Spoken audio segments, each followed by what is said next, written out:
Okay. So I'm also a consultant with major companies within and outside Nigeria.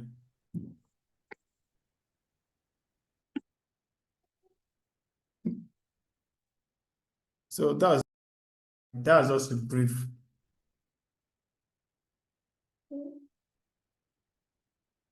Oh, Okay, please, thank you very much for that. can Thank you, sir. you give me a second? Let me power up. I think we've lost power here, please. Just a second, if you don't mind. Okay, sir. Okay.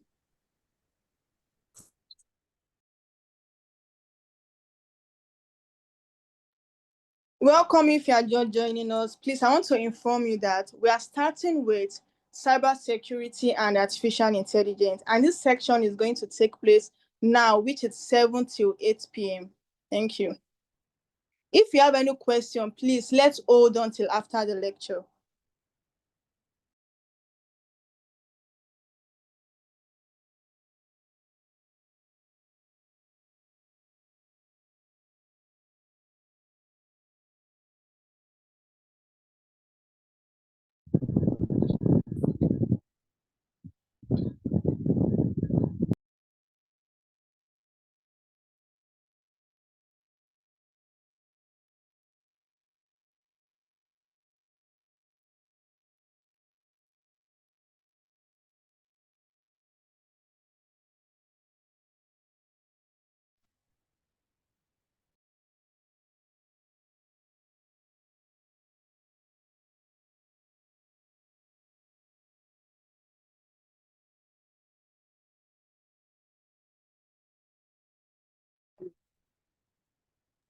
So sorry, please. I just have to power up. I don't know if anybody can see my screen. Yes. I can see your screen, but Okay, it's not bright. Yes, we can see it. Yes, we're going to talk about cyber security, and we'll try as much as possible to be within time, and also, try as much as possible to, how will I put it? Try as much as possible to to make it as interactive as possible.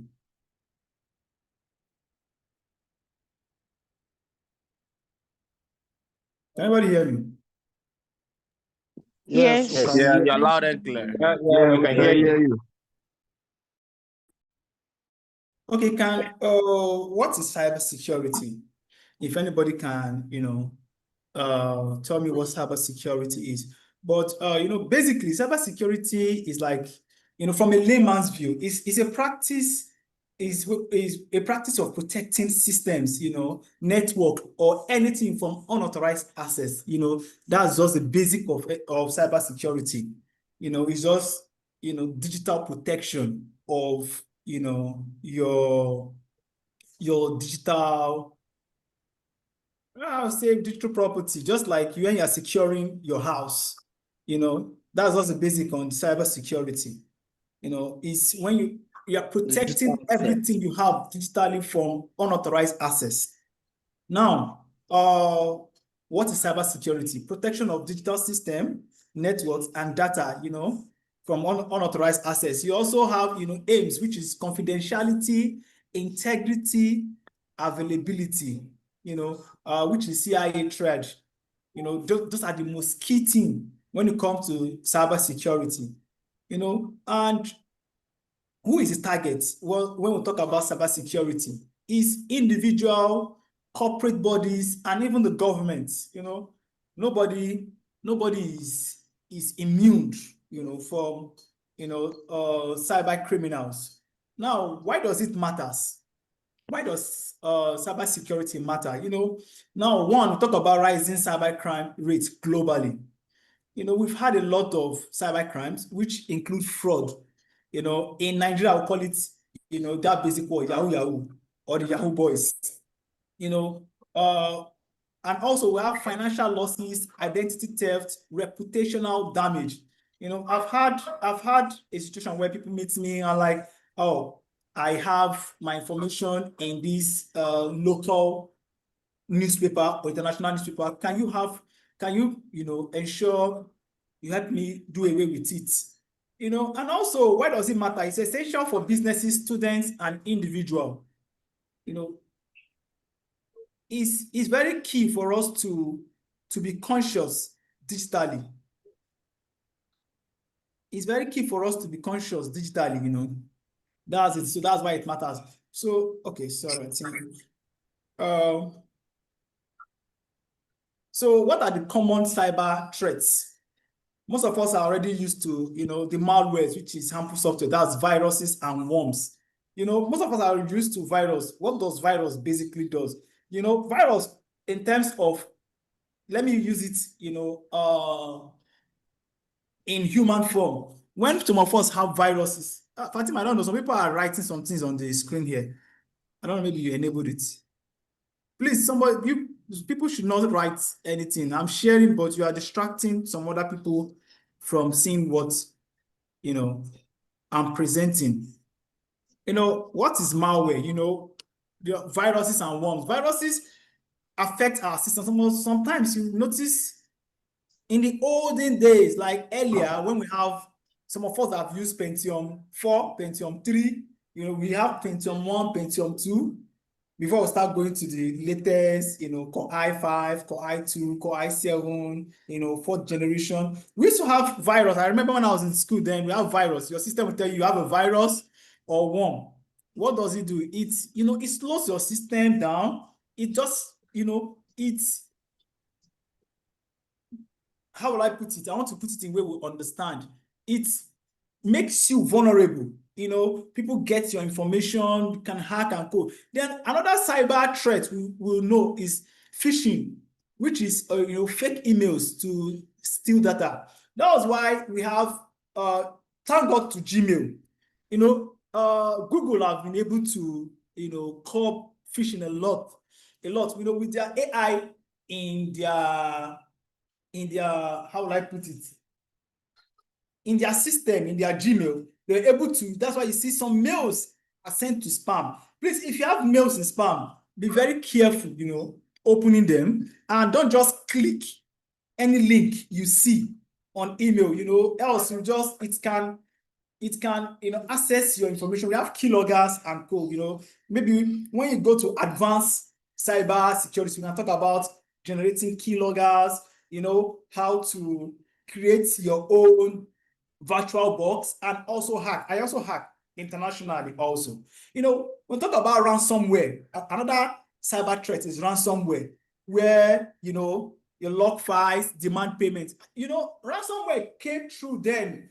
Ransomware was what made Bitcoin to explode at that earlier stage, when it was supposedly that North Korea, you know, initiated a ransomware globally, where people's system was locked, and they told them, if you don't make payments, you know, would hereby erase all your information. So people started paying with Bitcoin.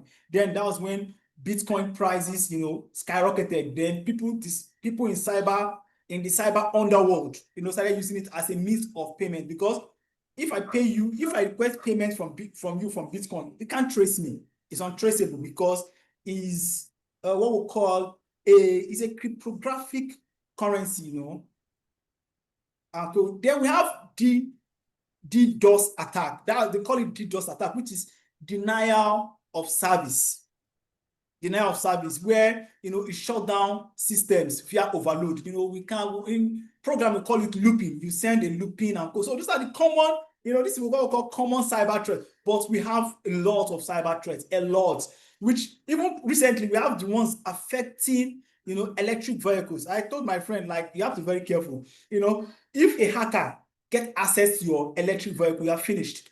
That's also because can control from your brake to, you know, control where your car goes to. Most Teslas, you know, there was a time Tesla was vulnerable and they had to patch it. So, you know, how do you curb, you know, cyber threats? You know, strong password. You know, using 12-character password with a mix of letters, numbers, symbols will help you, you know, curb you being exposed. You know, there's in the hacking world, you know, we have the black hats, gray hats, white hats. White hats. The black hat people are people that they hack, steal your money for their own pleasure. White hats, they do it for research purposes. They do it and sometimes they request for your permission and do it for research purposes. Then we have the gray hats, they are the one that, they shovel between the black and the white. Most of the gray hat hackers, they work for the government, Then, talk about if your password is not strong, there's what we call brute force. In hacking, we use brute force. Brute force means that we generate a looping of how many words. The system can hit your this thing with more than 12,000 words in 2 seconds. So if your password is long, has a mix of number, character, symbols, and code, it's more difficult for hackers to, brute force your password. Also, for you to have a strong password, you have to avoid, common words, names, dates. Most people like, in the hacking world, people that uses their PIN and code, most people use by default their date of birth. That's it, date of birth. If I want to hack into your ATM, please, this is for lecture purposes. We are not supposed to use it to, I'm just using a disclaimer here, please. If we want to hack most people's, ATM card, I just go, I won't mention some sites, go get the person's date of birth, try it. That's the first trial. Then voila, in short, out of, let's say 100% Nigeria, 80% fall victim. 80%. You'll be so surprised. Most people use their date of birth, and it's wrong. Please, even with your card and everything, stay away from your date of birth. Anything that, will lead to you. Then we also, you have to avoid your name. Most people uses their name, their mother's name, their lover's name, anything, close to them, close to hearts. If you want to use a strong password, just use something that people will not remember. You say mountain at Jupiter. Who will think about that one? .com and co. Then you use password manager. But currently I think Google has been able to reduce people trying to use weak password.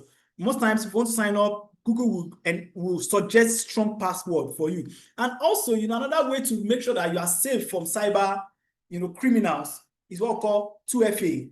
That's two-factor authentication. I think some of us would have noticed, maybe you're at home and thank God you have 2FA. You will be receiving your Facebook like, please send a code. That is somebody using brute force because your password was not strong. They were able to get your password, but an extra layer was the 2FA, which is a code. Sometimes it can be OTP, which is sent to SMS and go, and we have apps that are authentication. When you go online, you have authenticator, which generates random number at a particular period, interval of time. Let me put it that way. 2FA is very key. Even on our WhatsApp, Facebook, everything we need to do that 2FA so that to give us extra layer of security. This is basic. I don't want us to go into advanced, cyber stuff. So I think I've explained. Another thing for to protect us from cyber criminals or others is safe browsing tips. Also, if you want to, because this is basic, and for you to be good in cyber security, you must also think as a criminal, as a cyber criminal. Let's put it that way. And you must also know the basic, protection, the basic cyber security that you need to know. You don't necessarily, you want to come and start doing Nmapping. There's a lot, Nmap and co, where you can access people's files, access people's device, your phones and everything. It's also key when you want to browse, please, anything that is critical that leads to your, information, maybe finances, money, and if it doesn't have HTTPS, please do not put in your password. Do not go. A lot of people are creating fake Facebook page, fake GT accounts, fake GT page, and a lot. And most of them, they don't have HTTPS, and most people don't really, pay attention to that. Even fake Google, and when you put all those things, keylogger gets your key and code. Please, HTTPS, and most of us have known hyper transfer protocol. Then S is the security. What it does is that it actually encodes, your information from your system to the destination, or from the destination to your system. There's what I call man-in-the-middle attack. I don't want to go into that so that will not bore you with technicalities when it comes to, cyber security. There's what we call man-in-the-middle attack. And if you don't have HTTPS, somebody can actually, be at the middle, fetches your information if it's not encoded. And, I'll get your password, everything you've done, how you do it, your chat log, everything, And also, safe browsing tips. Don't click suspicious link or pop-ups. If you don't know it, please don't go. If you're not interested in it, please don't go. Don't be overzealous, There's a lot of bots there that also hack. Not only human being. We have hack bots also, And also, avoid downloading files from unknown sources, Sometimes you download files and you don't even know it can be hacked. Even basically, I can also give you a free game.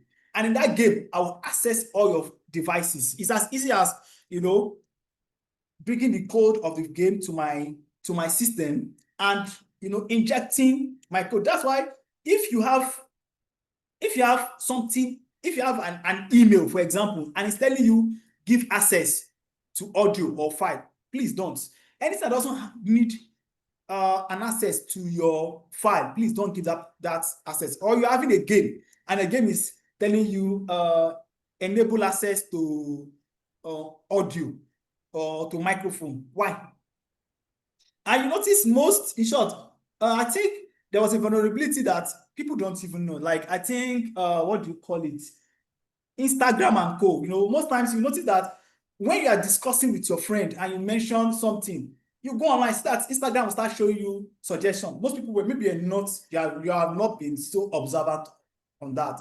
Instagram will start, okay, maybe you're discussing with a friend, do you like one fine shoe, Gucci shoe or Gucci bag? Before you start seeing Gucci suggestions. Like, I only spoke about, I didn't even type it. Why is it, it happens? It's because you actually enable Instagram to, access your microphone when you're not, a presenter, or how would I put it, a content creator, somebody that, does that. Another one is how to secure your devices. To secure your devices, you have to keep your operating system, that's OS, and apps up to date.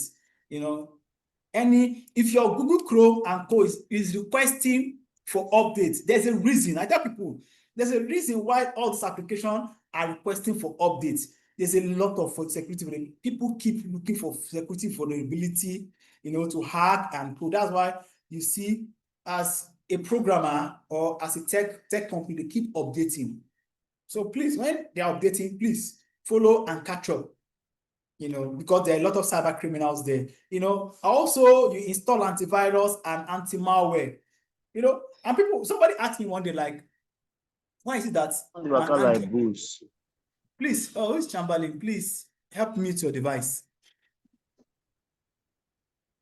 Somebody asked me one day, why is it that my Android I don't download antivirus. I think Android has inbuilt antivirus, and code that helps. So most time, once your Android is requesting for updates, please do that.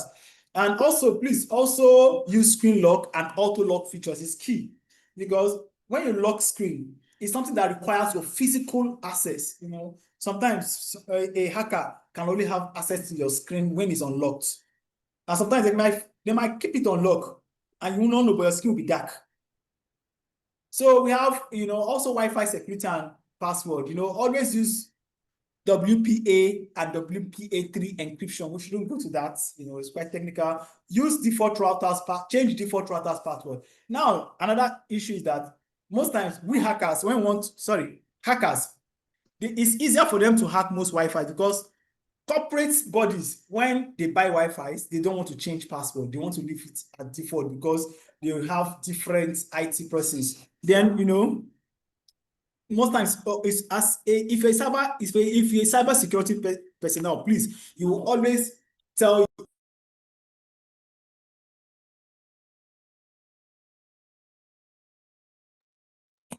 You're muted. Yeah. If you're a cyber security specialist, you will also, please.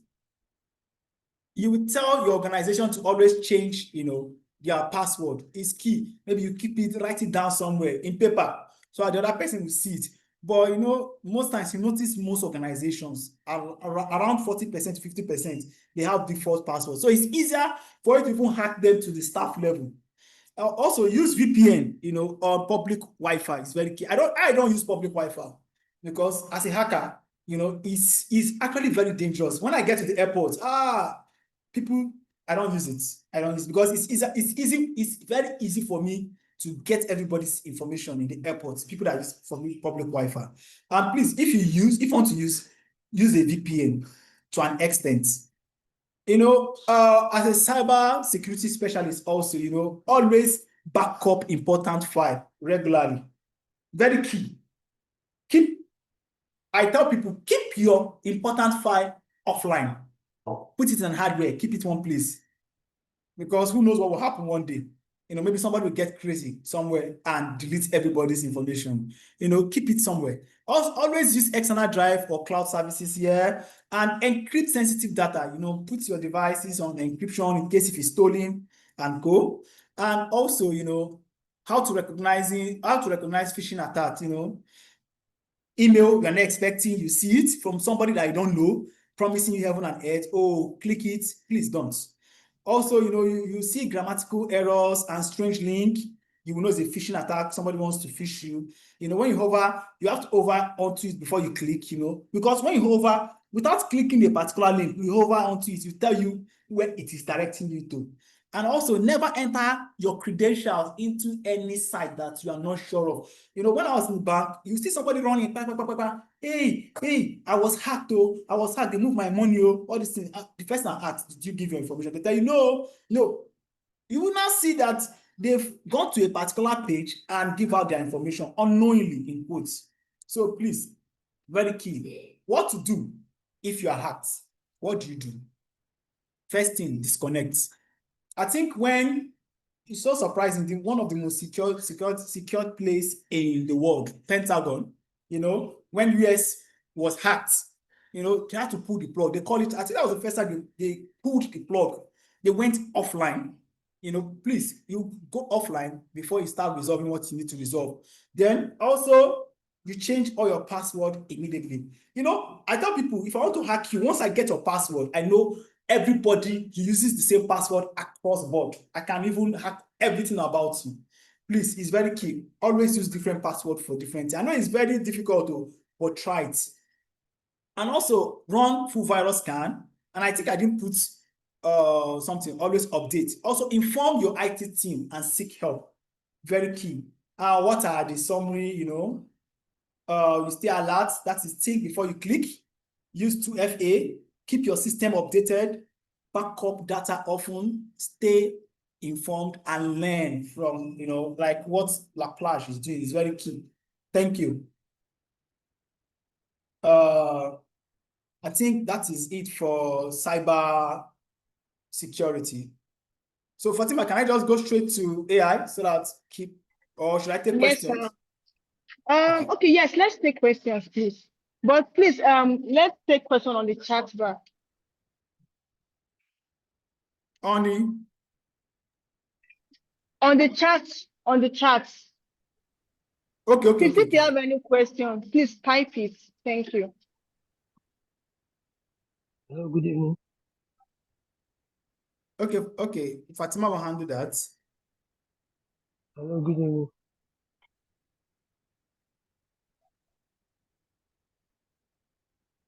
So I'll just go straight to, I think I'll go to the Am I still sharing my screen? Yes, you are sharing.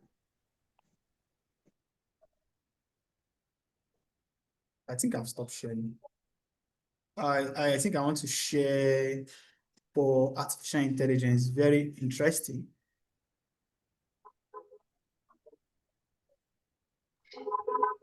Please type your question on the chat, but I'll pick it up from there. Thank you. Yeah, I think it's better. Fatima will pick it up. She'll pick it up and, and I will ask. Or maybe later people raise up their hand, 1 or 2 persons, and they will ask. She will coordinate that.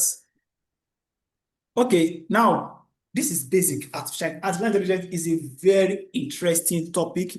And in short, I think these two topics are very key. These 2 topics can make you a millionaire because basically that's where the world is into. You can be so rich. Fatima, most people are unmuted. Please, can you assist us in unmuting your device, please? Albert, somebody else. Use myself. Yeah, thank you, Fatima. So, artificial intelligence is very key. It is what most of us are really enjoying now. Like, it is fun. Like, I don't know, it's kind of, I'm always excited when discussing about AI. Yeah, cyber security. Yeah, most of us see, most Nigerians see when somebody say I'm a hacker, like people see as a bad person, but not all hackers are bad. Not all. In short, not all. So AI, in short, basic artificial intelligence. Now, what is AI? AI, sorry, please, I'll be using AI as artificial intelligence. When I say AI, I mean artificial intelligence, so that you know that's the same thing I mean. So what is AI? AI is a simulation of human intelligence by machine. It's like machine achieving human intelligence. But when it comes to human intelligence, our intelligence is quite complex because machine cannot get emotional. I think that's the difference between we and machines. Machines cannot get emotional. But we humans can make emotional decision. Machine cannot make emotional decision. But apart from emotional decision and basic skills, I think AI can do virtually everything. Now, AI is just simulation of human intelligence by machine. So it enables computer to perform tasks like learning, reasoning, and problem solving. Most of us use AI. In short, about 80% of us that have used AI today, unknowingly or knowingly. Now, AI can also improve efficiency and automate repetitive tasks. Most people ask me, what do I like about AI? AI is just enhanced intelligence. There are some things you don't even need to start, thinking about. Just like somebody tells you, go and learn. If you know how to drive manual car, then you are a driver. You don't need to learn automatic. Why do I need to learn? Though I learned manual car, why do I need to go back and start learning manual car when automatic makes my life easier? So what are the types of AI? We have narrow AI, which is designed for specific tasks, which is our voice assistant. We use them like Siri. We have I think Google has moved from Google Assistant to Gemini. If most of us are really up to date, we have Gemini. Gemini is really, really going far. I think Gemini has really increased. I think I attended one of their updates recently. Now we have another one, general AI. It has the ability to perform any intellectual tasks a human can. A human can. So we also have super intelligence AI, which is hypothetically an AI that surpasses human intelligence. General AI, we use it which is ChatGPT and co. So what are the common AI techniques? We have machine learning. AI is quite wide, and I want you to understand this thing. When you are good with AI or you go further with your AI course, you will never lose, you will never lack. You always find a place in the industry. Seriously, because AI is going to make a lot of people lose. In short, a lot of people have been losing their jobs. A lot have been losing their jobs. From content writers, currently to even photographers. Because just take a anyhow photograph picture. AI will just make you look one as if you are coming from US or co. Common AI techniques, machine learning, which is a system that learn from data to improve over time, which we call it ML for short. Then we have deep learning.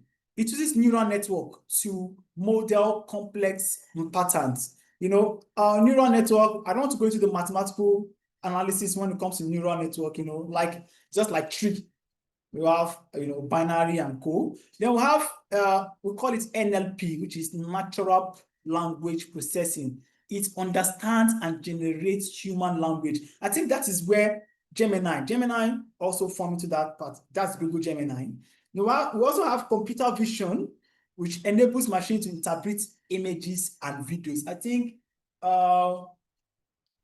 ChatGPT has also gone to this. We have various versions of, I'm not marketing for Google, please, I'm not. We have also various versions of Gemini that also includes computer vision, even Meta in their smart glass.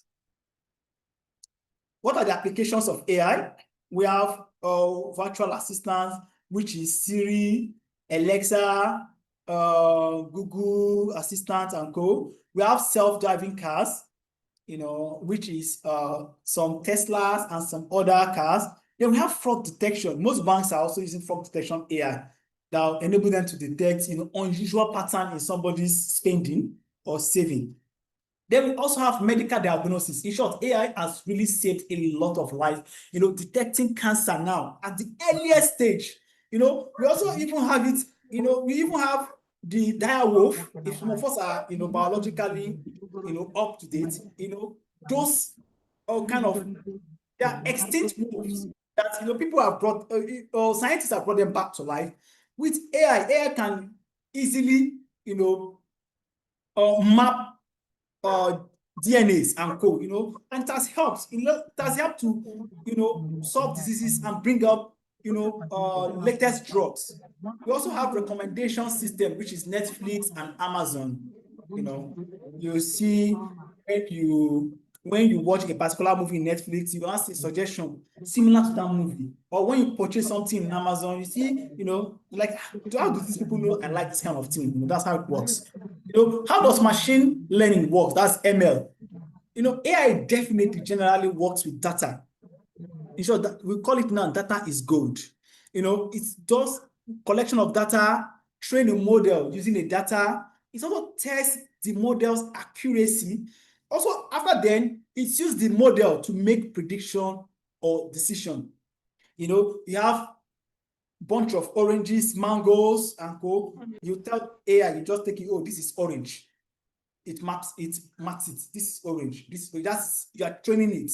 Then later you now tell it, okay, identify orange and mango, based on the shape and co. When it tells you this is, when you shows it a mango and tell this is orange, you now say no, this is mango. Then that's when you are perfecting the AI. You keep perfecting it. That's when you call, test the model accuracy. Then you start making decision. Now, what are the benefits of AI?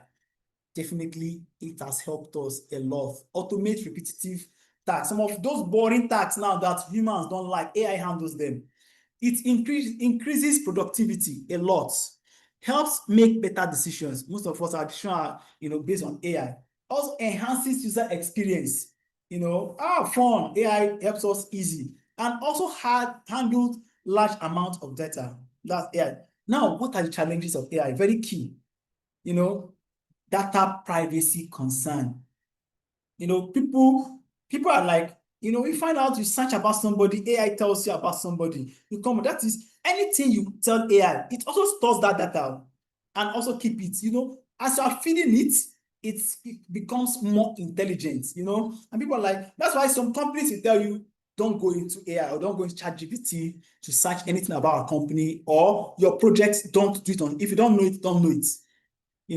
And also we have bias in AI model. Bias means, AI might say something that really, is in a particular favor or maybe in Western favor, maybe might say something against Africans and, more in Western favor. We also have high computational resources needed, a lot, yes, for you to, really train, model those high AI stuff. You need high-powered computational resources. And also job displacement fears. This job real. But one thing we need to understand is that as people are losing their job, other people are gaining their job, it's not left for you to know, okay, this world is changing. How am I going to fit into the new world? You just have to learn how to fit. Now you need to embrace AI, know how to use it, know how to make it part of you. So that those people that are not embracing it, they'll be left. I want to be good. Nobody sends how you're good because AI can do better than you. If it's not emotional, it can be, AI can do it. So, you need to know how to embrace AI, and also ethical consideration. It is key. That's why I tell people, if your children are going into AI, you need to monitor them so that AI cannot really, push them into a particular. AI can be wrong. They are not all the time correct. I want to let you know, they're not all the time correct. But when you correct them, they tend to improve. So these are the challenges. So now, what are the summary? I want us to keep it. No, the summaries are AI is a simulation of human intelligence using machine. It involves technologies like ML and NLP, deep learning, and code. There's a lot, collective intelligence and code. Then AI is widely used in many industries, from banks to Laplace to Google to Netflix. In short, you cannot mention any one top company that is not using AI. And despite its benefits, AI has challenges and ethical concerns. It's very, very key, so that we need to supervise our younger ones or people that are not literate in that particular knowledge line, so that AI cannot tell you this is how it is. I think that's all. Use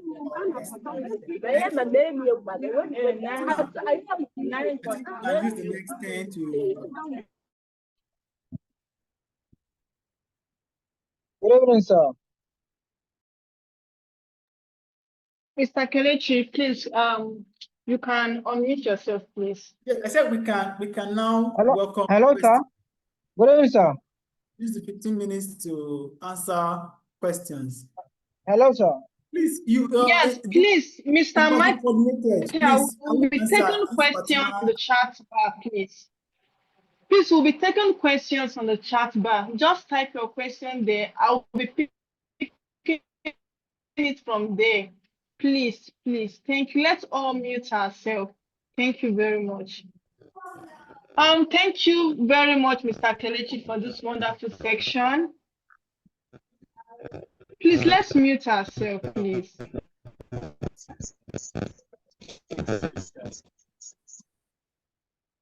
Coming.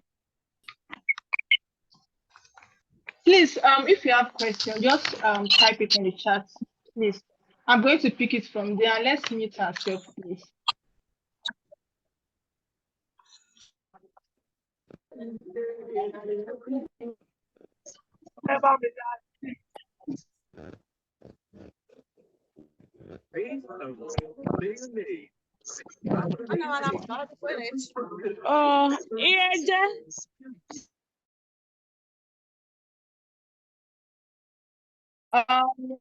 Okay, thank you very much. So I'll be picking the first set of questions. That's under the cybersecurity course.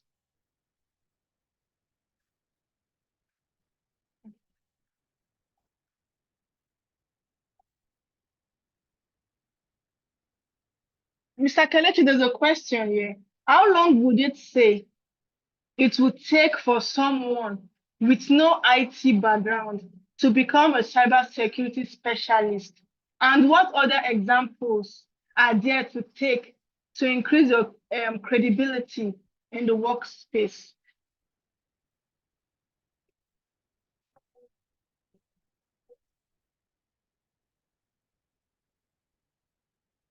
I'm coming, Mr. Kelechi. Let me unmute you. Mr. Kelechi, please, can you unmute yourself? Yeah.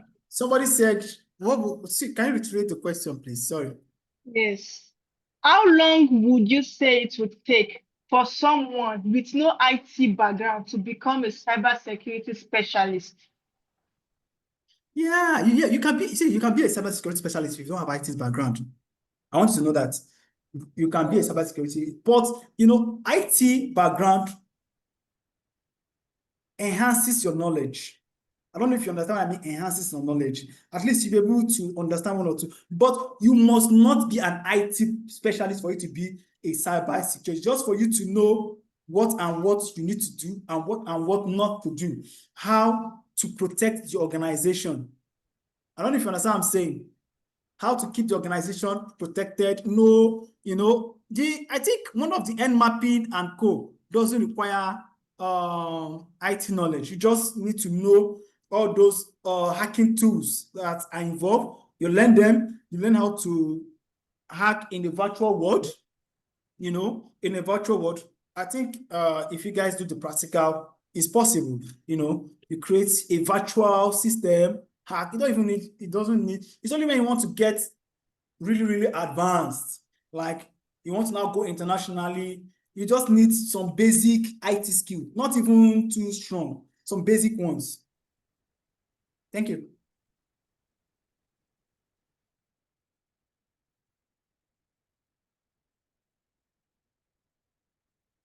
Hello? Can anybody hear me? What's my next question?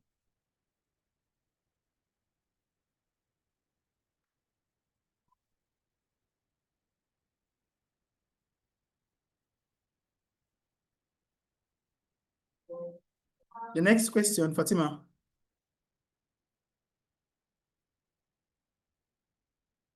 Sorry, please, there's somebody coordinating the Q&A.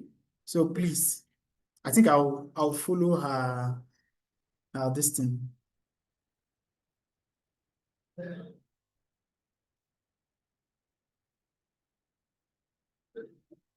Is she online? Sorry, please. Can you hear me? Yeah, I can hear you now, please. Okay, thank you. Someone asked Mrs. Ifoma, she said, what is the best way to pay for items online? Is bank transfer the safest way without inputting your card details? Locally, I think I'll just be sincere. Sorry, please. I'll just be sincere. Bank transfer is okay, it's safe. But when we're looking at internationally, you can't use bank transfer internationally. So the best thing is get a card that you don't have all your money. Anytime you want to do a transaction, put that amount in that particular card and you can expose that card online. I don't know if I answer your question. You can expose that card online so that anybody wants to hack into that thing can only hack that few money that is there. I tell people, your big money should be offline. Okay. Thank you, sir. Someone said, I'm interested in becoming a cybersecurity professional. What does it take? What? I'm interested in becoming a cybersecurity professional. What does it take? It takes dedication. I think it's fun, it's fun, but it takes, I won't say it doesn't, if you notice, I'm not saying it requires IT skills. IT skills is just an addition if you want to get, to the next level. It takes dedication, then you do some research, know the vulnerability in most devices, how to use, Kali Linux. I have a Kali Linux, you can use it. You have a lot of tools to hack it, to use it to hack, that's just it, just know your basics. Anything you want to do, even in cybersecurity, you need to know basic. Why? Why am I doing this? How? What if? So that's it. Thank you so much, sir. Please, when can we do the practical? Where can we do the practical on the cyber security? Like, where can they do a practical on cyber security? I think it's more of it's a virtual practical, I think Laplace will handle that. It's a virtual. When the time comes, it just, as there's a fund when they used to do hackathon, they say catch the flag. You might not understand, people that are into hacking understand catch the flag. A virtual system, everybody's told to hack into that system.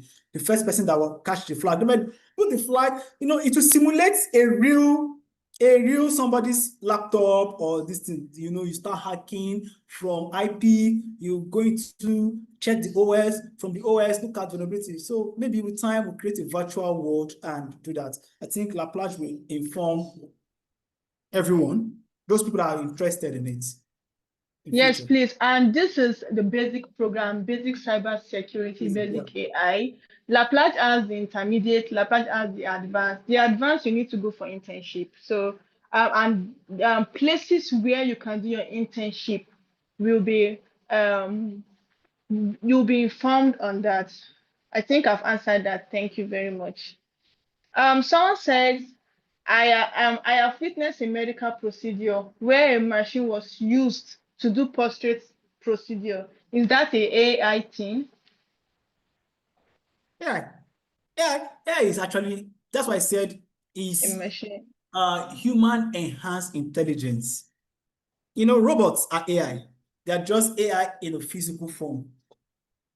Physical form, like, because they have sensors and they give feedback, they have a processing unit behind them or in between them and So sure, machines are used, and you need to have that AI knowledge for you to use those kind of machines. Just program them and you monitor them. Sometimes some technical procedures are being monitored. Yeah, and I want you guys to understand something. There's a lot of job opportunities in cybersecurity and AI. There's a lot. You cannot be out of job. Seriously. You cannot be out of job as a cybersecurity expert because everybody have a lot of data. Everybody is exposing a lot of data, from Jamb Online to filling everything online. So most companies need a cybersecurity specialist to protect their data. I'm sure that's the next oil job. I'm cool. Okay. Yeah, Mr. Gideon asked that what are the tools needed for cybersecurity? I think what is asking is the app, the application. I think you need to get a virtual box where you can install a virtual OS, because I will not advise you to try it on your physical machine because there's a lot of things that can be harmful. On your system, you create another system in it. That's what we call a virtual listing. You create another system, install that OS. When you install that OS in it, then you have tools, Kali Linux specifically. When you install Kali Linux OS, please, you have a lot of tools to hack. We have to be very careful when using it. It has a lot of tools from Nmap, everything.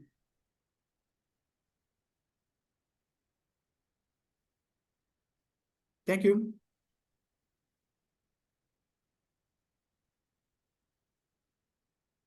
The next question. Okay, yes. Someone asked that what is the easiest way to detect an AI generated video? To what? To detect an AI generated video or content on social media. The easiest way to detect, 0. No, it's not like I'm not saying it's 0, 100%, because there are actually some companies trying to work on the algorithm, in quotes, algorithm, to detect AI content, but it's virtually impossible. Virtually impossible. I think that answered it. Virtually impossible.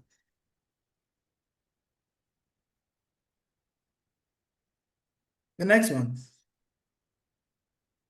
Yes.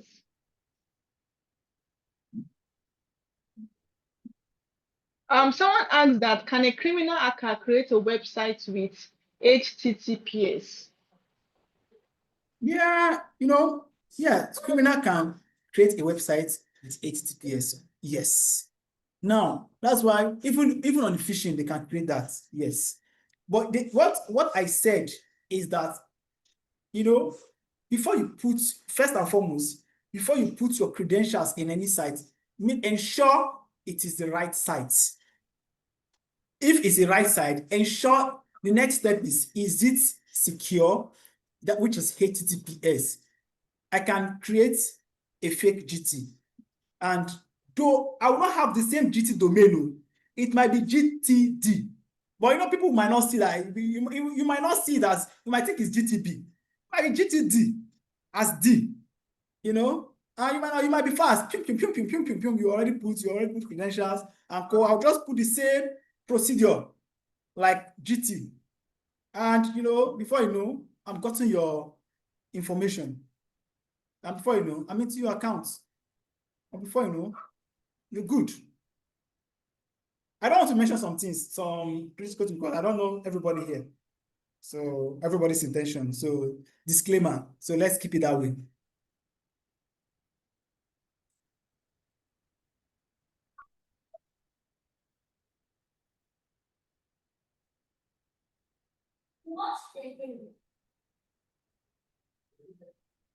Okay, Mrs. Joy asks that, do I need to be very good at maths to study cybersecurity or AI? I'm good at maths, very, very good at maths. I'm not here. But the good thing is that, Mr. Kelechi, can you hear me? Yes, I heard you said, must you be good at maths to study AI, to be an AI, this thing or this, but it's an added advantage. It's something that is an unspoken truth. I will tell you the truth. Because, but it's like when you want to, in Yoruba or this thing, you say, when you want to become Baba of everything, when you become the Baba of everything, you want to be, the good. In short, there's a place where mathematics will come into play. In our life, mathematics, nobody can run away from mathematics in this life. You can never run away from mathematics. So, but that is when you want to get to that level, but it's only few people that get to that level. So why concern yourself? If you're not good in mathematics, but be logically sound. Logic is key also. Be logically sound. Those are the two key things in programming for AI and code. Be logically sound. Thank you. Okay, I'll be picking two questions more. So there's a general fear that a time may come when AI will become out of man's control. Is this fear justifiable? If yes, what measure are in place to guide against it? Can you repeat the question? I want to be sure it's what you said. Okay. There's a general fear that a time may come when AI will become out of man's control. Is this fear justifiable? If yes, what measures are in place to guard against it? The fear is justifiable. I'll tell you. I'm an AI expert also. The fear is justifiable. We have good AI. We have a very, very bad AI. What everybody hears about is good AI. There's a lot of bad ones out there. A lot. And, and the thing is that they are actually getting more intelligent. AI is growing. The way AI is growing is even scary. It's scary, but, some school of intelligence, I don't know how I'll put it. I think there was a debate then between Elon Musk, then what was this Google Sundar, I don't know, Google MD and Co, a lot about the fear, the rate at which AI is growing, and the rate of investment in AI. What we are seeing or what we are discussing here is just the basic AI, but there are a lot of bad AIs behind the scene. There are a lot of ones that those bad ones are used basically in the military. And we have, like when you look at the US and Ukraine war, what you see over the years is just, but a lot of things is going digitally. A lot. There's a lot of warfare digitally. So there's a fear, yeah, it will happen. I'm sure it will happen. The people will tell you it will happen. You know, but some people want to tell you, they want to sugarcoat it. But I'll just tell you the simple truth. It will happen. But AI will do. AI want to be perfect to an extent.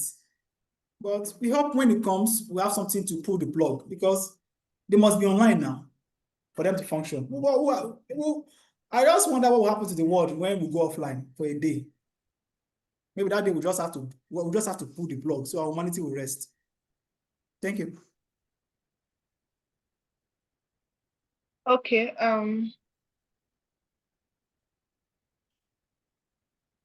The last question.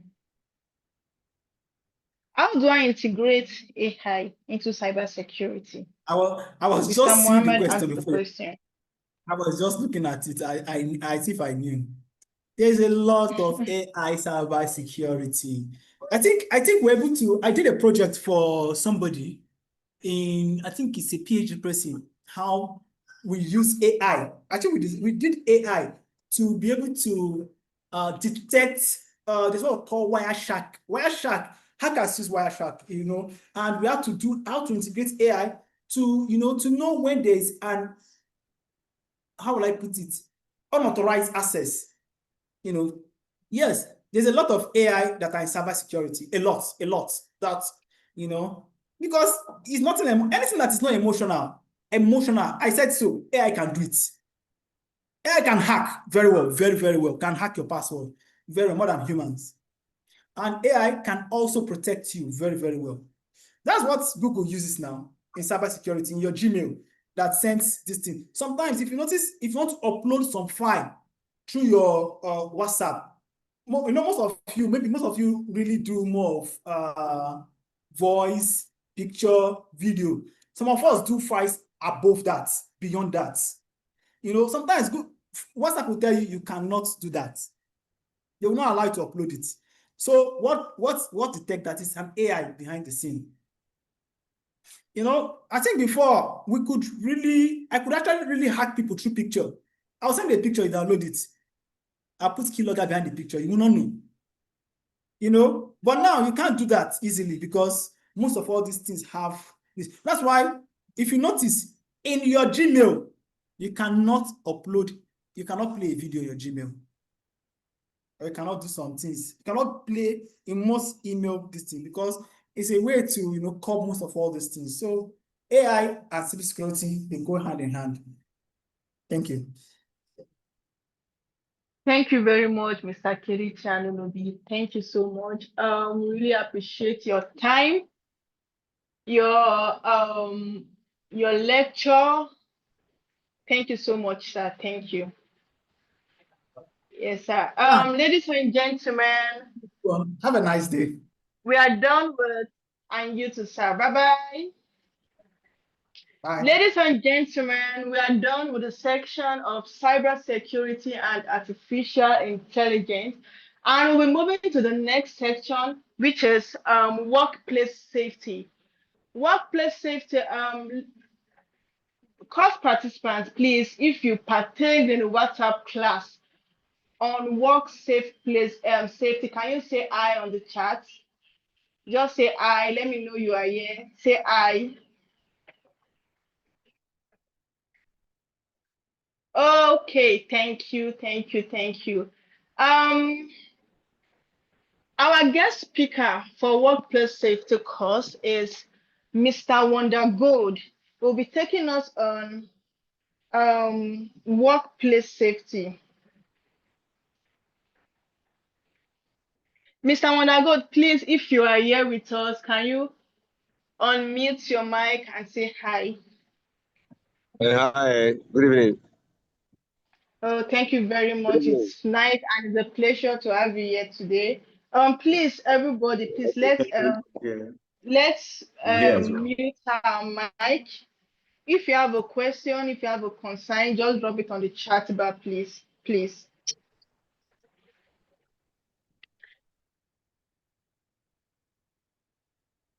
Okay. Hello, everyone. Thank you very much. Here as well.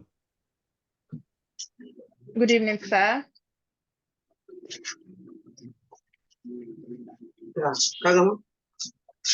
Mr. Wondergood, you have the floor. Hear you. I can hear you. I can hear you, madam. Sorry, can we mute our mics? If that's possible, can we do that? All right, thank you, everyone.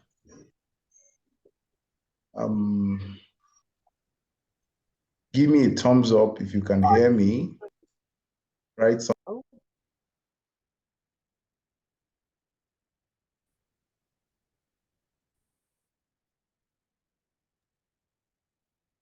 Yeah, if you can hear me, send me an emoji on the chat box. Yeah, let me see. Thank you.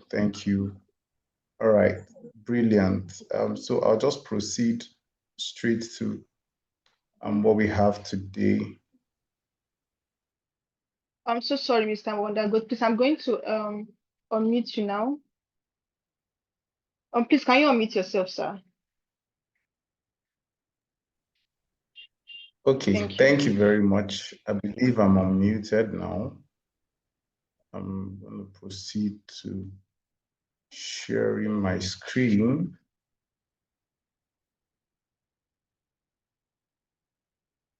Okay. All right. Good evening, everybody. Welcome to can't see my screen. Just a second.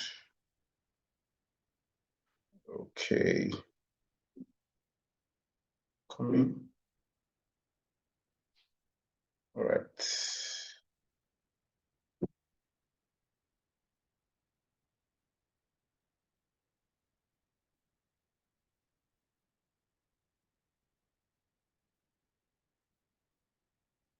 All right. I believe everyone can see my screen.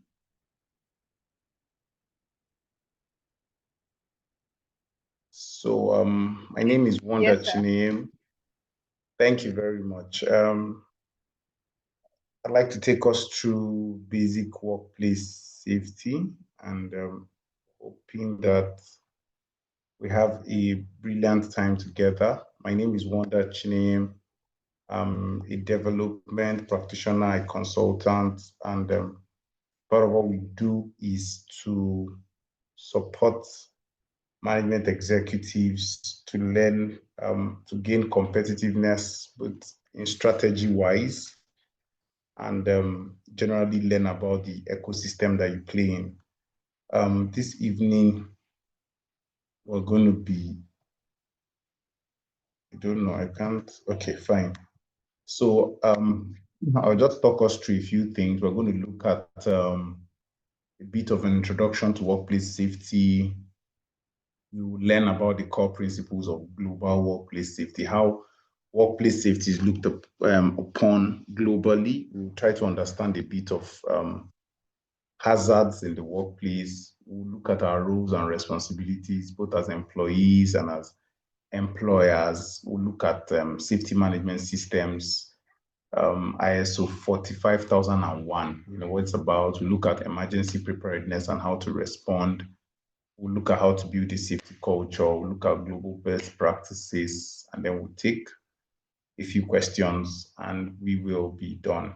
So let's get to it. What's workplace safety? You know, we're talking about workplace safety, and generally the standard balance is occupational safety and health, what they call OSH, right? And it's a multidisciplinary field that's concerned with the safety, the health, the welfare of people at work globally.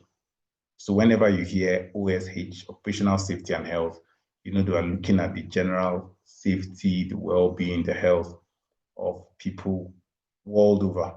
And it involves anticipating, recognizing, evaluating, and controlling hazards that could arise in or from the workplace. And I think that before we are done today, we'll probably understand a few things, because sometimes our view of what constitutes a safe workplace may be skewed, may not be complete, depending on how many times you have come in contact with this subject matter. But why does it even matter? First, it matters because of compliance.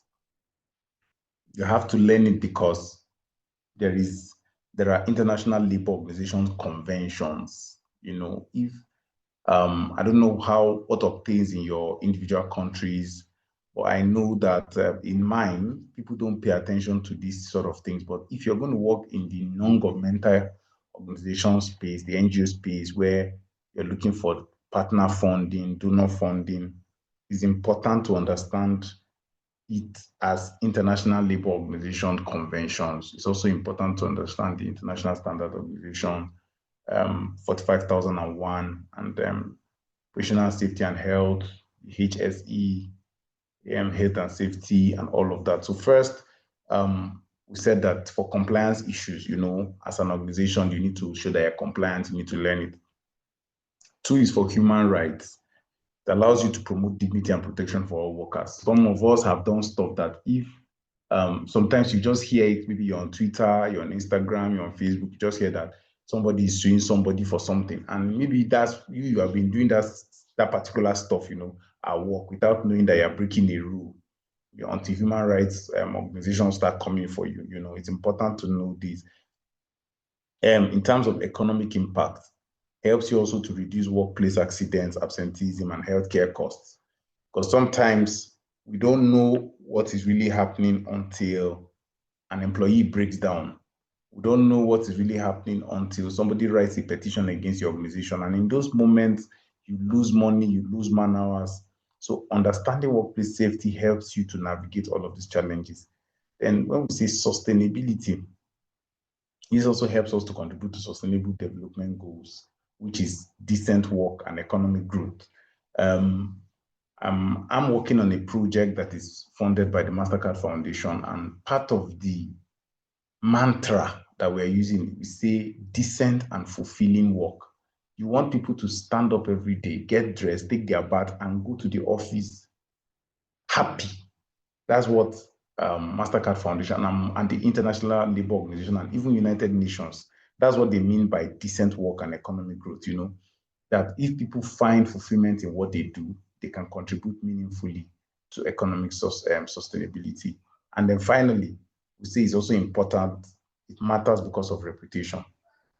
It could build trust among workers, clients, stakeholders, if they know that, okay, these people treat their staff well, so their staff will not treat us wrongly, as clients.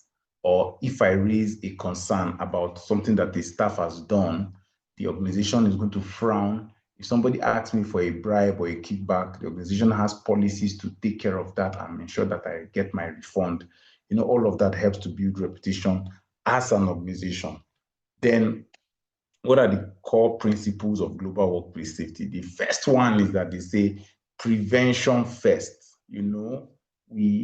In Africa, we are very, very reactive. We look like all the time is when things happen, we start, hey, what can we do? What can we do? But, as a principle, we say prevention first. And it's better to prevent it than cure. The English person would say prevention is better than cure. So we believe that we should eliminate hazards at the source. Then there's what we call worker participation. And worker participation means that, worker participation means that there's what we call co-creating. As far as workplace safety is concerned, you want to engage the workers in decision-making processes. So you might say, for instance, what do you think we should do for people when their wives give birth at work? Then everybody will suggest, then you put sit together and say, okay, because of the way our work is, we cannot give you straight 21 days leave. Can we make it 10? And if you're going to go on 10, you would get somebody that's going to stand in for you, depending on the intensity of work that goes on in an organization, So you can draw up what they call employee handbooks or standard operational procedures and protocols, standard operating procedures, standard operating protocols that is used for leave procedure. How do you go on leave? But make sure that oh, do you get funds when you're going on leave? How much as a percentage of your salary should be paid to you if you're going on leave? Those kind of stuffs. Continuous improvement means that from feedback, you can use data to refine these policies and procedures. Then leadership commitment is that management must be seen to drive and model safety. You don't keep your employees at work beyond safe times. If there's curfew, you don't say we have work, the client is waiting. You understand? You must be seen to model safety for your staff. It means that you cannot be the one that's even seen as abusive. You cannot be the one. What are legal and ethical responsibilities means that you must fulfill all legal obligations and moral duties. These are the 5 core principles of global workspace: prevention first, worker participation, continuous improvement, leadership commitment, and of course, the legal and ethical responsibility. There's what is called duty of care. Duty of care. There was a time we're going to have a meeting with business development service providers in a certain state where I work. And it turns out that one of the guys offered us his office to come and use. When I brought the facilitator, he asked me, he said, who is the person paying for this place? We said, no, it's for free. He said, no, we can't take it. Let's pay for it. Let's get the space, pay for it, and make sure that we are responsible for whatever happens here. Now, we took our clients, we took our stakeholders to a place where we don't have control over. If something happens there, we are to be held liable, so you must always pay attention to the legal and ethical responsibility when making decisions. This is part of the things that contributes to basic workplace safety. And then how to understand workplace hazards. So like I said at the beginning of the lecture, there are many things that happen that we don't understand that they are hazards actually until somebody writes a petition. First thing is physical, the workplace. You could slip, you could trip, you could fall. Noise. There are times that you come and say, there's a particular department where they are always shouting, or because they receive clients there a lot, they bring people into the facility, and the other staff start feeling threatened. They feel like their safety is at risk because people, unauthorized visitors come in there, all of those kind of things. And radiation. We have chemical, gases, vapor, solvents. These are for people that work in biochemical and production organizations. You have biological, viruses, bacteria, like we saw during the COVID, you saw during the Ebola, you saw this during the what's this other virus that attacked us? Okay, let me just stay with Ebola and COVID. You saw that medical practitioners died in the line of duty. These are biological hazards where a person gets a virus because of where he's operating. You have that in agriculture. Somebody's planting, he sprays pesticides, it's your staff, you send him to go and fumigate the place and all of that. He doesn't cover his nose properly. He catches cough and catarrh and any other kind of health hazard, all of this. There's also what we call ergonomic workplace hazard, which means repetitive movement. It can come from poor posture. So people that say carry blocks from the 5th floor downstairs, carry sand upstairs, all those repetitive movements. You climb stairs, you come down, you climb stairs, you come down. All of those are hazardous things that happen at the workplace as well. Then you're also looking at the psychosocial part of it, where you're talking of stress. Now, this stress is the part, where because you are paying them, you expect them to come into work on Monday, Tuesday, Wednesday, Saturday. Some Sundays when you're supposed to rest with their families, you call them in. All of this person can get burnt out, and productivity becomes low at those places. You have violence where some employers get physical with their staff, slap the person, talk to the person, abuse them, harass them, is a male and a female boss, get harassed, the male boss, female employee get harassed because you're the one paying their salaries, we see all of these things. All of these are workplace hazards. Mechanical, unguarded machinery, you're walking past, one fan that is passing catches your hair, you know, and all of those things. We have environmental, which is of course natural disaster, extreme weather conditions. There's cold, or there was a time I was speaking with an aunt of mine who is a nurse and works in the United States. You know, and one of the times we were on the call, she told me that she didn't go home for 2 weeks because of the snow. You know, the roads were too slippery to drive on, and because the hospital where she works has already taken all of these hazards into consideration.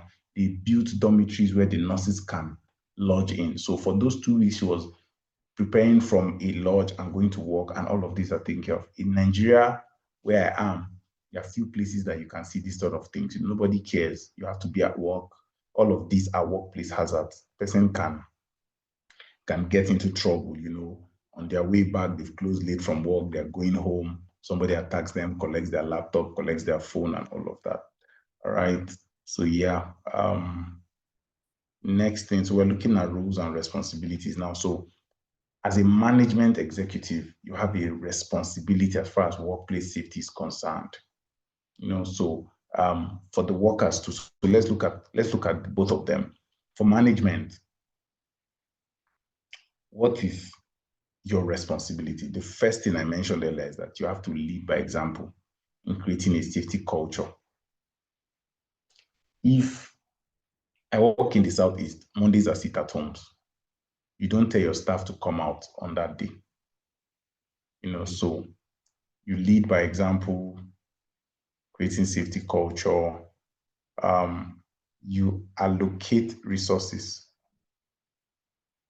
That means you allocate sufficient resources, which could be training, provision of equipment, personnel. You know, that's management responsibility. First, you show that you're obeying the rules. Second, you make sure that there's sufficient resources to cover for safety. So if somebody needs to be trained, last 2 months at work, we got training on CPR, you know, how to resuscitate somebody that falls, has a cardiac arrest. We took that training. And of course, resources had to be allocated. They brought people from the Red Cross Society to come and train us because what they call it now, hazards don't warn you on the day they're going to come. So everybody needs to be prepared. It's also the duty of management to implement and maintain an occupational safety and health management system, you know. Then ensuring legal compliance and ethical standards are met. Every person coming to work must have a contract. Some people employ people and don't give them contracts. Then you just wake up one day and fire them, you know, because there was no binding contract. Paying attention to the ethical standards is the responsibility of management. For the worker, what is their responsibility? One, you have to follow safe work procedures and policies. If they say everybody must clock out by 5, please clock out by 5. If you don't clock out at 5 and something happens, somebody may have stolen something and you don't know. They'll say, who was the last person that leaves? So as a worker, my job is to say, oh, for me to be safe in this environment, every laid down rule that is here, I must follow it. If they say nobody goes out through the back, always coming through the front, I ensure that I do it. If I find any unsafe condition as an employee, my job is to report it. Where, if I'm working maybe like in construction or with biochemical gases, safety means that I must use personal protective equipment, PPE. I must use them correctly. If I need to wear a nose mask, I wear. If I need to wear a helmet, I wear. If I need to wear gloves, I wear. If I need to wear boots, I wear. If I need to wear coveralls, I wear. And I must participate in training and risk assessments. This is my responsibility as a worker. You know, so we have to understand that the roles and responsibilities are delineated along management lines and employee lines. For safety management systems, what we call SMS, which falls under the ISO 45001 framework, there is a way to look at it. First, they say, okay, fine. We look at the context, we understand what are the internal and external factors that may be affecting occupational health and safety standards, you know. First, we say, we'll understand the organization. What kind of organization are we? Is it military institution? Is it a Is it a place that gender hazards can rise? You know, all of this, understand the context of the organization. Then we look at the leadership and worker participation. We make sure that safety is embedded in the governance and culture. Leadership and workers must participate. It must be binding on everybody. Planning, we identify the risks and opportunities, we set the objectives. Support, we ensure that resources are appropriately allocated and that we get competent hands. At my organization, we have a chief security officer. We have a gender and safeguarding officer. You know, all of this is around occupational safety and health. And what we're just trying to say is that we must make sure that there are people responsible and competent people. Our chief security officer doesn't just make sure tomorrow is Salah break. He has spoken to us about the likely hotspots, what to expect, what not to expect. We have trainings on how to use fire extinguishers, how to escape from the building in the case of fire outbreak, all of this. We have competent people manning those roles. It's the responsibility of management to make sure that this, and communication. That means it's not just that you have competent people, they are also teaching everybody what to do. Then in terms of operations, we talk about implementing controls, emergency preparedness. Then we evaluate our performance, we audit it and review. We improve, we act on findings to correct and enhance our processes. This is like the framework. Then we move to how to prepare for emergency and how to respond. We have to have emergency action plans. How do you exit a building? In the event that somebody is molested in the building, at work, what happens? What is the reporting protocol? What are the basis of anonymity? You know, I was on a meeting one day when a staff with the human resources, and mostly this is human resource, this falls squarely on the table of human resource management, you know, of every organization. And we were in a meeting and somebody raised up her hand and she said that she was asking the human resources, how do you ensure that somebody's report, when somebody makes a report or a complaint to human resources, that they are protected on the basis of anonymity? You know, that alone is an action plan for emergency. What happens when I'm being oppressed and I report? How can you guarantee my safety? Of course, we have mentioned that training, regular drills, evacuation simulation. So you can say every month we take this training on how to give CPR. We take training on how to use the fire extinguisher, how to evacuate the building in times of. You can even set up regular drills. When you hear fire alarm, you just blow it, create a false alarm so that see how people's response, their response time, use it to teach them things, you know. Equipment, fire extinguishers, first aid kits, spill control materials, provide them. These are emergency preparedness. Communication, multi-channel alerts. Do we all have beepers? Is there something that we're going to go and tap? Okay, so you're running from the building is on fire, go strike the fire alarm so that everybody can hear and evacuate. And of course, business continuity, like I mentioned. What happens when somebody is sick? What happens when a key player falls sick or something happens with her? This is thinking in terms of business continuity, minimizing downtime and ensuring worker safety. So I just mentioned at my organization, if you're going to go on leave, you have to inform us 2 weeks before time, and you have to state who is taking over from you when you leave.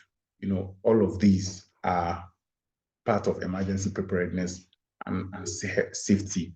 So how to build a safety culture. We said psychological safety, you know. First, we said you can empower employees to speak up, which is like what this lady was asking during one of our meetings. So it is the duty of management and HR to assure her that, see, if you have an issue, come to me. We operate open door policy, knock on my door, you have my number, text me. If you can text me and I don't respond, send me a WhatsApp chat. You know, all of this is how to build a safety culture. You give your employees the confidence that they can open up to you and tell you when things go wrong and all of that. Then we said just culture, we're talking of just, when we say just, we say justice, a culture of justice where there is no perception of bias or favoritism. When you give people fair treatment when reporting mistakes, say, okay, you're an idiot. You're just so dumb. How many times do I have to tell you this before you get it? We're just wasting our money on you. In this company, you think we're picking money for, all of those things. Before you know it, employees get scared. They're unable to, open up to you. They cannot feel free to share their fears or their concerns or their worries, and people are bottled up. And I always say that when an organization has a very high staff turnover, people here, news travels fast. You want to get a job, you say, I want to work at XYZ company. Hey, don't go there, that place. Hey, did they owe salary? You just, they owe people month end. So even when the month ends and you don't have the money yet, or something has happened, the bank is delaying, how do you communicate to your staff? You send them a text, apologize to them, or say, oh, okay, we're going to give you some extra money for all of the inconveniences, or please, here's an emergency allowance you can take pending when salary clears. All of those things. Safety culture. We don't just do them when we become NGOs and then we start lying to our donors that we do this, we provide this, but in real life we don't. But this is just a fair culture. Give people fair treatment. We say recognition, to celebrate safety and milestones and ideas. When people, there's a popular saying that it's amazing how much can get done if we don't bother about who gets the credit. It's a mantra that I use a lot in my leadership training. It's a mantra that I use a lot in my leadership work. When I train my proteges, when I do everything I do, I circle it around this theory that can actually do so much more. People are everywhere wanting to get praises. Sometimes allow them get it. You must not be me. It was my idea. It was this, was that. No. Let people let people feel that they are part of a bigger deal. There's this story about something that happened in 1969. I hope I'm quoting the date correctly. But according to history, the President of the United States, John F. Kennedy, he walked into NASA, their offices, and then he was passing and he was inspecting, and for some reason, he took a wrong turn and he just appeared where a janitor was cleaning. All these people, call them cleaners, people in charge of sanitation. The guy was removing cobwebs from the ceiling. And he just said, what do you do here? And the guy says, I am helping to put a man on the moon. This was in the period where the president had given NASA a responsibility of having the first astronaut go to the moon. And they were working on it. Of course, we know that the first man on the moon is Neil Armstrong, and the United States were able to achieve that. But it was JF Kennedy that gave that order. And he saw this janitor, and the janitor said, I am helping to put a man on the moon. And the president was so impressed. And I say to all of us on this training today that this is how people at your workplace must feel. They must feel that even if they are sweepers, they are contributing to a larger, bigger goal, So the janitor cleans the office so that you, who is a manager, can come in, sit properly and think and do all of the technical aspects of your job. He has to get recognition. End of year meetings, mid-year meetings, review sessions, annual general meetings. Recognize them, give small tokens, give plaques, recognize the job. Transparency, we say share lessons that have been learned from incidents. I was supervising a job that had to do with the manufacture of some fashion materials for a state government in Southeast, and it went wrong. When I mean it went wrong, the people that were doing the production overshot their time, and the contingent that were supposed to wear the jerseys were sort of shortchanged. We didn't give them the jerseys as of when due.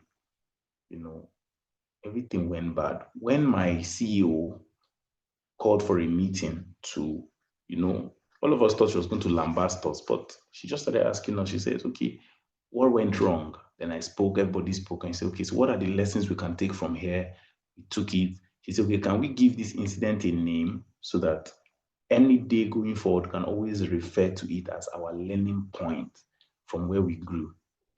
And we did that, and it was so beautiful. Everybody left there feeling very elated, and today that has become a landmark event that we all refer to, smiling, even though in the moment when it was happening, it was not as simple as that. Inclusion. Ensure that safety programs reflect diverse needs. Let your organization not be patriarchal. Let it not be about men. Let it not even be about women. Let's even sometimes remember that there are persons living with disabilities. When you are building, of course, most organizations now require you to have a ramp. I used to be a Google tour guide, so I just leave my Google Maps on. I go to hotels. I love traveling, so I go, and then Google asks me, I snap pictures of beautiful resorts or hotels that I stay, and then I upload to the Google Drive, and Google just tags them. And someday somebody wants to go there. The person is looking for a review online, and he sees my review. Usually they will ask questions. Does this place have wheelchair accessibility? So when we are building, beautifying, you notice that on one side of the staircase, you just notice that there is a ramp so that people who are on wheelchair can enter. Let's even forget accessibility. Let's even talk about employment. Does your organization employ persons with disability? You say, no, this guy's not a good fit. Let him go. We don't want, no, we don't want. How will he work? How will he work? How will he work? How will he even come to work early? Please, we don't want.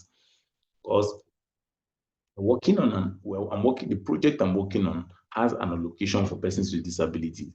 And it was an apprenticeship program. And we're saying part of the considerations we had when we were creating was that if we're paying the learners 20,000 naira as transport fare support, we cannot give 20,000 naira to the persons living with disability, because if somebody's on a wheelchair, he needs to charter the keke or charter the bus or charter the cab and put his keke and put his wheelchair in the boot so that he can now be taken to his destination.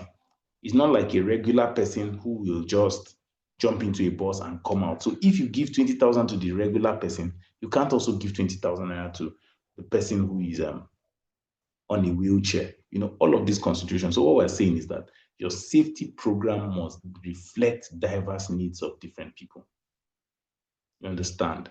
When women are pregnant, what should they do? When do they start taking their terminal leaves? You have a protocol that allows them to be able to attend to their antenatal trainings every week, all of those sort of things. This is how to build a safety culture. And that's why I had to spend my time here talking about this. So what are global best practices? We say that first, you must conduct regular occupational safety and health audits, both internal, get other people to come and check you and say, okay, we certify you as passed, or this is where you need to improve. Implement job hazard analysis. Whatever they've told you, implement it.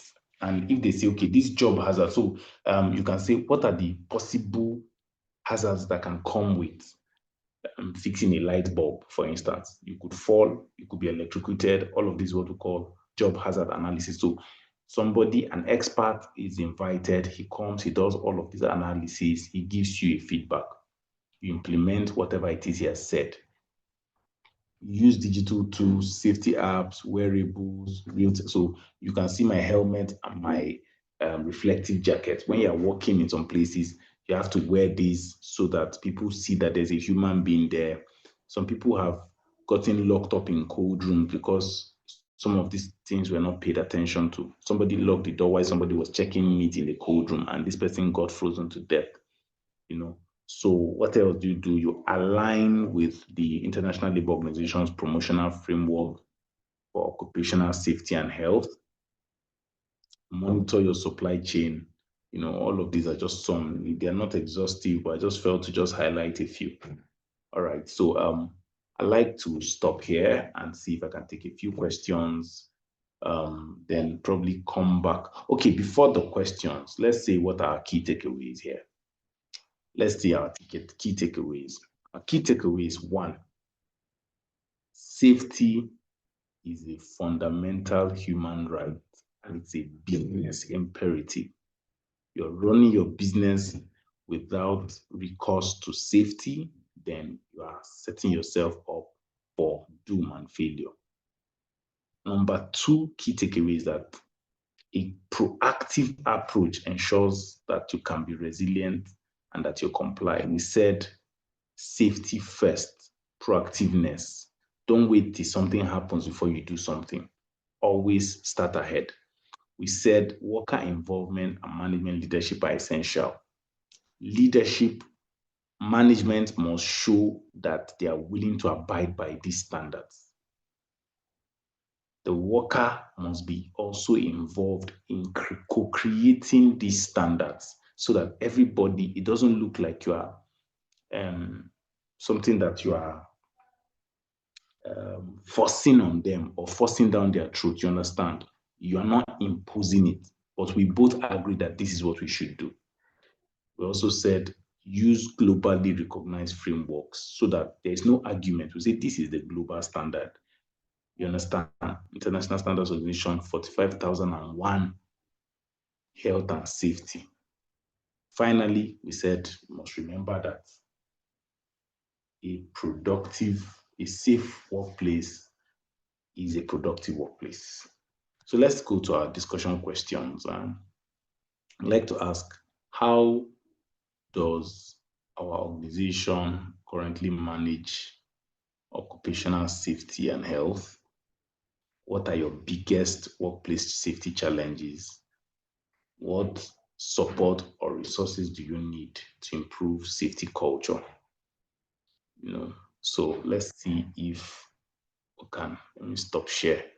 Let's see if we can take questions, and I'd like to get your feedback. I'll stop at this point.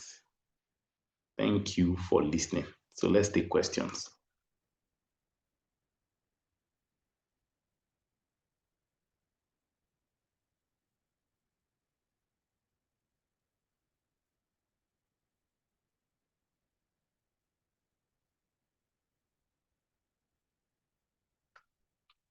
Thank you. I see your comments. Nopo Godwin, Uchenna, Abdul Fattah Nuruddin. Thank you. All right.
Thank you very much, Mr. Wonderboss, for this wonderful lecture. Um, Please, sir, can you help us to pick some questions at the chat bar?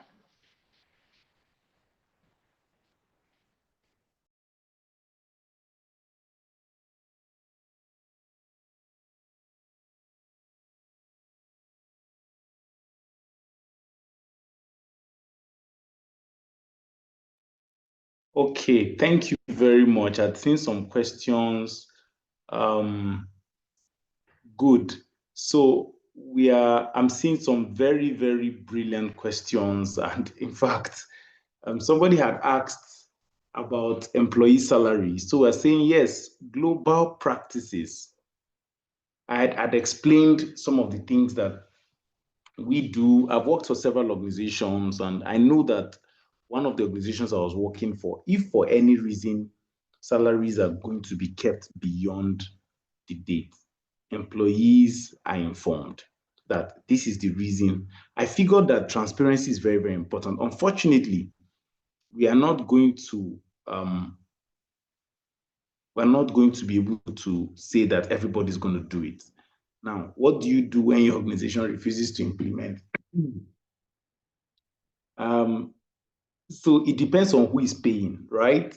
A lot of us here, I work for organizations that are audited by an international organization. So it becomes very difficult for them because if you write a petition, it becomes disastrous for them. So it's important that organizations start to learn to take employee feedback.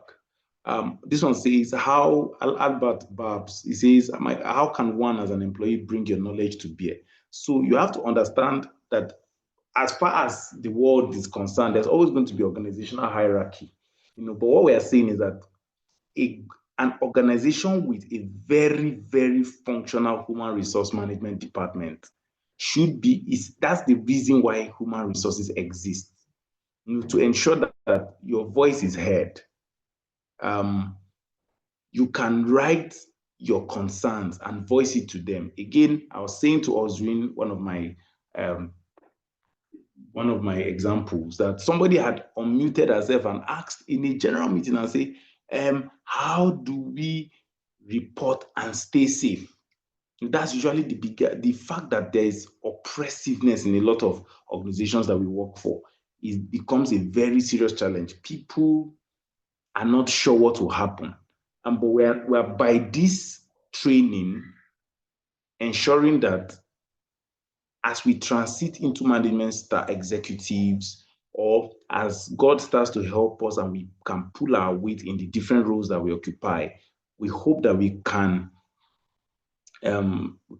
start to see some changes. And yes, I don't think anybody, Ode Joseph, your question is very paramount. It says, okay, yes, when an employee, let me start. When an employee has an accident on his or her way, is it an occupational hazard? So it's a very dicey situation, because now, if you have an accident on your way to work, of course, it's a verifiable claim, but some people have been known to leave office without official leave, and then they just go. So again, our HR policy should specify all of this, that, okay, if an employee gets wounded in the line of duty, this is what they should do for him. I've served in the army before now, and I know all of these things are employed in the terms and conditions of service. If a soldier is to get shot, what happens to his family? What do they do for them? If you're a soldier and you're not on official pass and you travel or something happens to you, the army does not take responsibility for that. And so all of our employee handbooks must have this.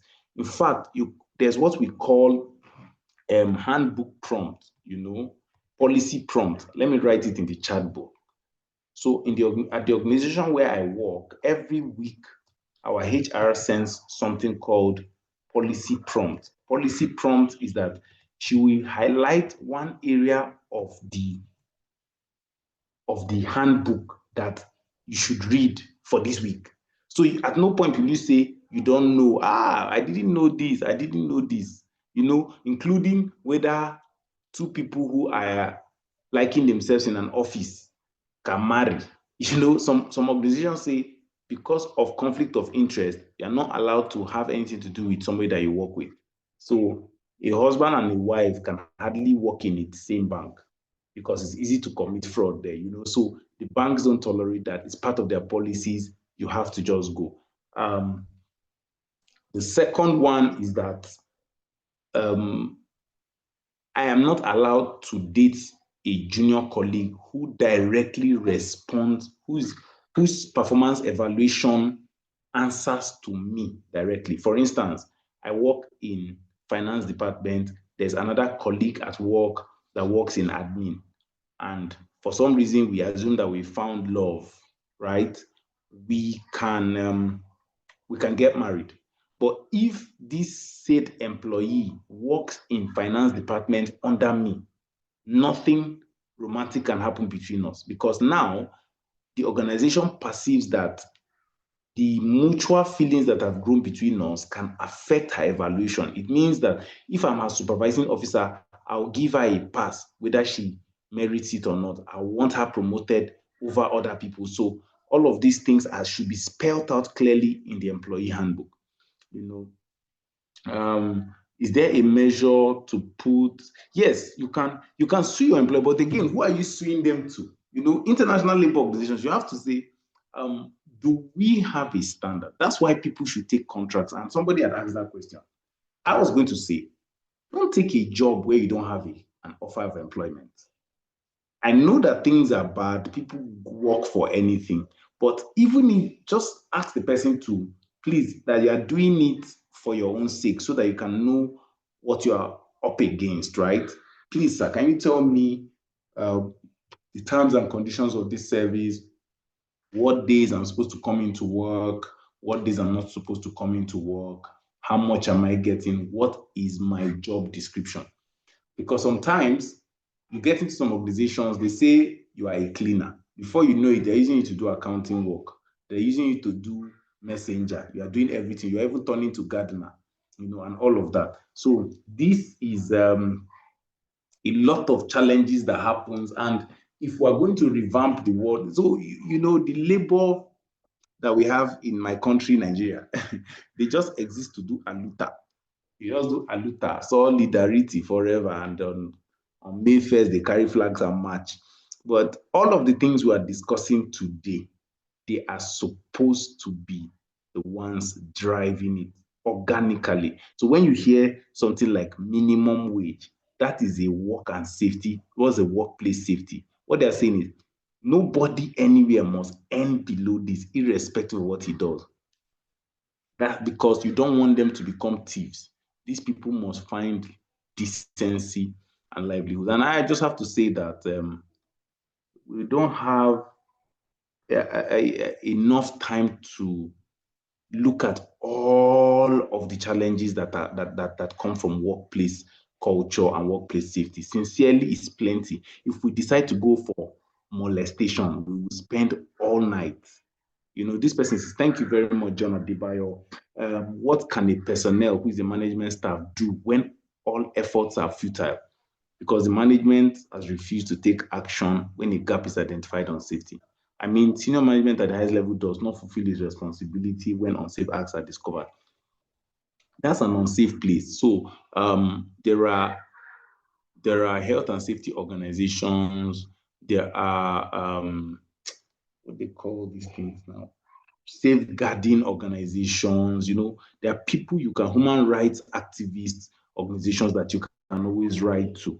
Yes, if you're working in a place where you cannot speak out, it's toxic already. Like, it goes without saying, it's toxic. You already know that the place you are does not conform to these standards. You understand? So it's a thing. Some of us attend interview and we write, today I was blasting somebody. On your CV, you say ability to work under pressure. No problem. You're setting yourself up. So the person hires you, and now they are making you work under pressure and you're complaining. So a lot of us even, give ourselves away. But I'm saying that you can always insist on what is in your terms of employment, TOR, terms of reference, you want to say, I was employed to do this, you can speak out. And again, it's a poverty thing, the fear that if I say now and I get sacked, where am I going to work? So the challenge of workplace safety comes down back to the poverty index of a country. That's where I'm going to just draw the lines. If we didn't have a very poor country, it would well, you can't take action on a company that can't pay minimum wage, because I think the minimum wage structure, I don't think I'm the best person to speak to this at this moment, but I can say to you that even state governments, not all of them pay this. Not all of them. So it's like forcing me to pay an amount I can't even afford. It's like a fallacy. So if our argument will start from, if we are certain that we are making this sort of money and we are not paying it. Again, that's where in external audits, companies are required to turn in their annual returns. So we look at your annual returns, we look at what you are spending on employee salary, and then we can question you. That's where these things are. But again, the organizations that are supposed to do this don't do it. I see someone raising their hand.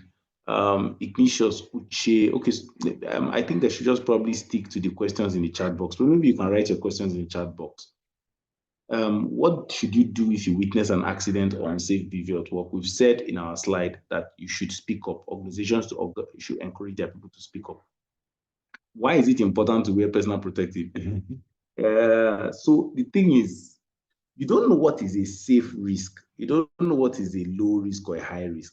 I'm not sure that people in banks are required to wear personal protective equipment, because, of course, there's nothing there really that requires them to do that. So I believe that the choice of a personal protective equipment will be with reference to the degree of safety, the degree of hazard or risk that is being. So if somebody works in construction, he can't come here and say, he can't ask this question, because a boulder, a stone, a rock, a rod could fall on your toe and break it. So you're required to wear a helmet, and all of those things. So I think at the end of the day, the ecosystem we play in determines the level of risk and what we're supposed to do at work. Thank you very much. I think I want to hand over to Fatima at this point. Thank you for having me tonight, and God bless every one of us. Thank you very much, Mr. Wondergood, for this your wonderful lecture. I would want to say that I hope and each and every one of us is taking, I won't say one or two, but I would say 99 or 100 points from today's lecture. Yeah, thank you so much, Mr. Wondergood. It's really nice having you today. Really appreciate your time. Dear course participants, thank you so much for joining today's section. It's really nice having you all today. And I think we have some course participants are finding it difficult to join the Zoom. Some of us joined late, but this Zoom is being recorded, so the record version will be sent to your various platforms. Stay tuned for it. You don't have to worry about it. We'll send the record version of this Zoom to you. Thank you very much, and I want to say have a lovely day ahead. Thank you so much, everyone. Please, if you can hear me, can you say goodbye on the chat?